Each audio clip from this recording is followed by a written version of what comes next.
ઉપાડી લીધું તું લાકડું ને દોડાઈ નાખ્યા હતા ખૂંટિયાને. રાતે મમ્મીએ શીખી નાખ્યા હતા ચણા, તો આપણે જો ઉપાડી લીધા છે ચણા, હવે ખાઈ જઈશું.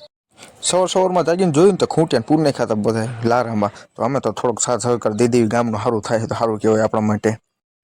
તાણી અમે વાંદરા પારી માથે ચડીને જોતા હતા કે ખૂંટિયા હેકે વહી જાય એમ. આ ભાઈ દીદી તો વિમલ વાળો પોસ ને હવે જોઈ લો, હવે ગામમાં રખડી ખૂંટિયા ગયો તો પણ ખૂંટિયા જ ન ચડતા, ખૂંટિયા કરતા બધું માણા દેખાય અહીંયા કણે. અને ખૂંટિયા પકડવા વાળા 2 જણા, બધા જોવા વાળા બધા.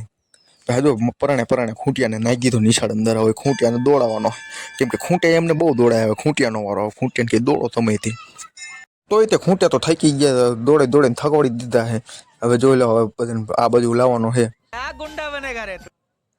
હવે આ બાજુ આવતો રહે ને એટલી દ્વાર છે, એટલે અંદર ડાયરેક્ટ પૂરી દેવાનો છે. પણ નો જાતા હોય તો અહીંયા આગળ હું બેવો હો. બીજો ખૂંટ્યાને દોડો આમ. હવે નક્કી જવું પડશે આપણે. જો આવી ગયા ધોકું લઈને ઊભા.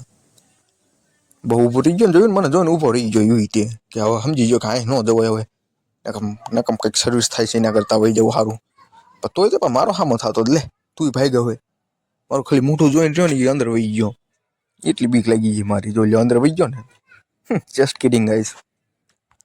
ખૂંટિયાએ નુકસાન બહુ કર્યા હતા બધાને ગામના ના.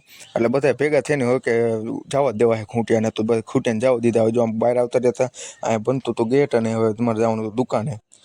ભાઈ દુકાને વસ્તુ લઈને આવ્યા ને, જો ખૂંટિયા જતા હતા એમના ઘરે. હવે ખૂંટિયા રહ્યા ને મેં બધાના ખેતરવાડીમાં બહુ નુકસાન બહુ કર્યું છે. એટલે બધાએ ગામના થઈને વિચારી લીધું. ભાઈબંધના ઘરે થતી હતી ગરમી તો નાખી દીધો હેલિકોપ્ટરનો પંખો, અને હવે આપણે કરશું અહીંયા આરામ. તો બસ જય માતાજી.